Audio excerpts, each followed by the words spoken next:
Today we have Travis here, and we're going to be starting with auscultations in the upper right quadrant.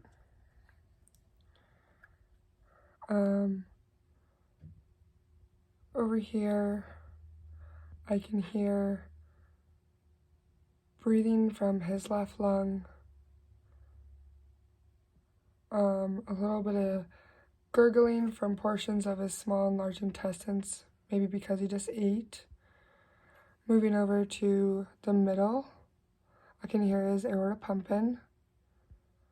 Moving over to the upper left quadrant,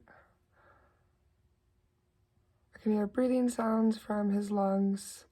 Moving over a little bit right here, can hear some movement in his stomach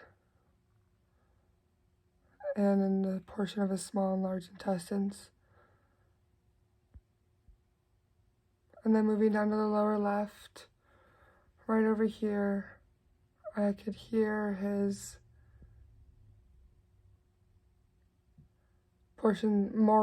most of his small intestine and a little bit of the large. If I move down a little bit lower, I can hear his femoral artery pumping. Moving over to the lower right quadrant, I can hear portions of his small and large intestine, his femoral artery pumping, and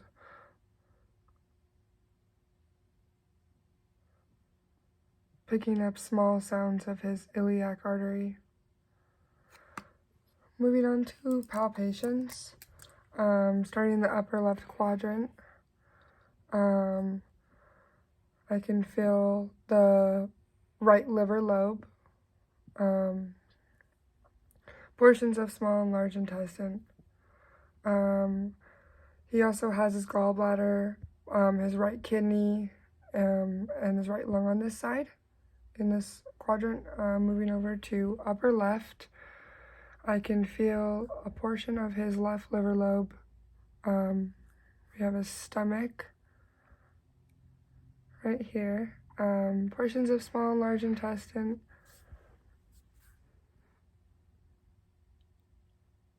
if his spleen was inflamed, then I'd be able to feel it, but I can't. He also has his pancreas and left kidney on this side. Moving down to the lower left quadrant, we got most of small intestine, portion of large. He's got his ureters going down this way. I can feel his reproductive organs, which would be his spermatic cord, because he's male. Moving over to the lower right quadrant, I can feel portions of the small and large intestine.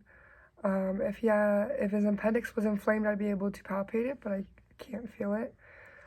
He's got a cecum over here, his ureters, and his reproductive organs, which is the spermatic cord.